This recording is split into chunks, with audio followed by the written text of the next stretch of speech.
Caitlin Clark reality check surfaces as Cathy Engelbert faces test of sustaining WNBA Beyond Fever star.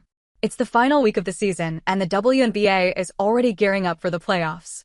Meanwhile, WNBA Commissioner Cathy Engelbert has had her work cut out between inappropriate objects being thrown on courts and players protesting about the current CBA deal.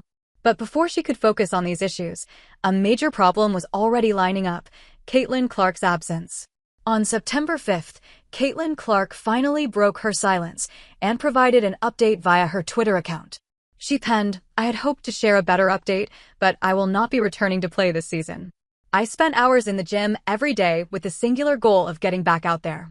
Disappointed isn't a big enough word to describe how I am feeling." The Indiana Fever sensation had been limited to just 1/3 of the season due to different soft tissue injuries, the latest being a right groin injury that kept her sidelined since July 15th. And now she's out for the remainder of the season. But her absence isn't just costly for the Fever, it's costly for the W as a whole. It's because Caitlin Clark is the league. As Colin Cowherd came across the latest update by the Fever, he couldn't help but raise an immediate concern. Let's be honest, you know Caitlin Clark is good for everybody's business and bottom line. It's why she's still the topic of conversation even when she's missed this much time, Cowherd shared in the latest podcast with Awful announcing. No doubt, before Caitlin Clark's latest update, everyone was hopeful for her return. After all, she was participating in practice sessions with the team. Not fully, but still enough to reflect the sentiment. That's the hope, HC Stephanie White shared when asked about her return. She's working as hard as she can to make sure that she is coming back or is capable of coming back. I think the long-term viewpoint of her health and wellness is the most important thing. The curtains have lifted, though. Now, with Clark shut down for the season, that reality check surfaces as a real-time challenge for Cathy Engelbert. She has to prove that the WNBA can sustain momentum beyond just Clark, because sponsorships, betting, and casual fan buzz clearly tilt Clark's way. While the W's commissioner has been leading the league since 2019, the real surge she witnessed came in 2024. With the arrival of Caitlin Clark, literally every metric spiked, be it attendance or viewership. Notably, of the 24 W-related broadcast shows last season that drew at least 1 million viewers, 21 involved her. Not just that, CC's popularity was even responsible for 26.5% of all the W's economic activity last season.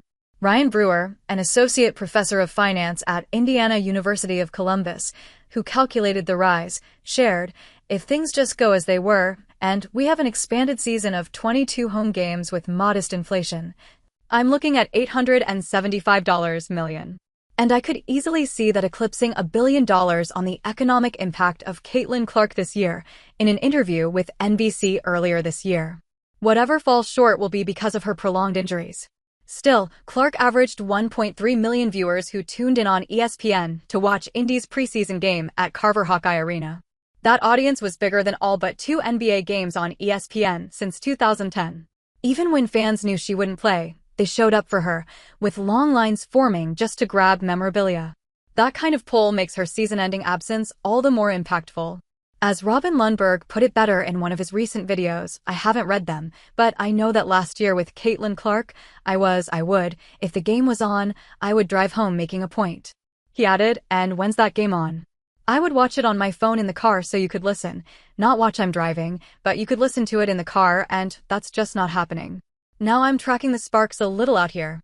But now the challenge is lined up for Cathy. Can she drive through it? Maybe,